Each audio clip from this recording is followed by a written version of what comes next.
కేరళలో బయటపడ్డ మరో ప్రాణాంతక వ్యాధి. 3 రోజుల్లోనే బాలిక మృతి.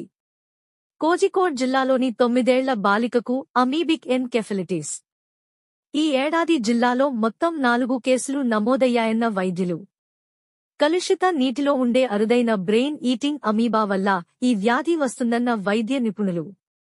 కేరళ రాష్ట్రంలోని కోజికోడ్ జిల్లాలో 9 ఏళ్ల బాలిక మృతికి అరుదైన మెదడు వాపు వ్యాధి అమీబిక్ ఎన్కెఫలిటిస్ కారణమని రాష్ట్ర ఆరోగ్య శాఖ అధికారులు నిన్న ధృవీకరించారు.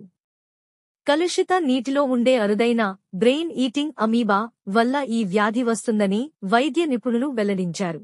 కోజికోడ్ జిల్లాలోని తమరస్సేరికి చెందిన బాలిక జ్వరం, తలనొప్పి వంటి లక్షణాలతో బాధపడుతుండటంతో ఈ నెల 13న కుటుంబ సభ్యులు సమీప ఆసుపత్రిలో చేర్పించారు. ఆరోగ్య పరిస్థితి విషమించడంతో మరుసటి రోజు కోజికోడ్ వైద్య కళాశాలలకు తరలించగా అదే రోజు చికిత్స పొందుతూ బాలిక మృతి చెందింది.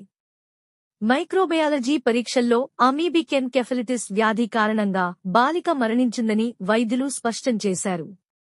ఈ వ్యాధికి సంబంధించి ఈ ఏడాది జిల్లాలో మొత్తం 4 కేసులు నమోదయ్యాయని వైద్యులు వెల్లడించారు.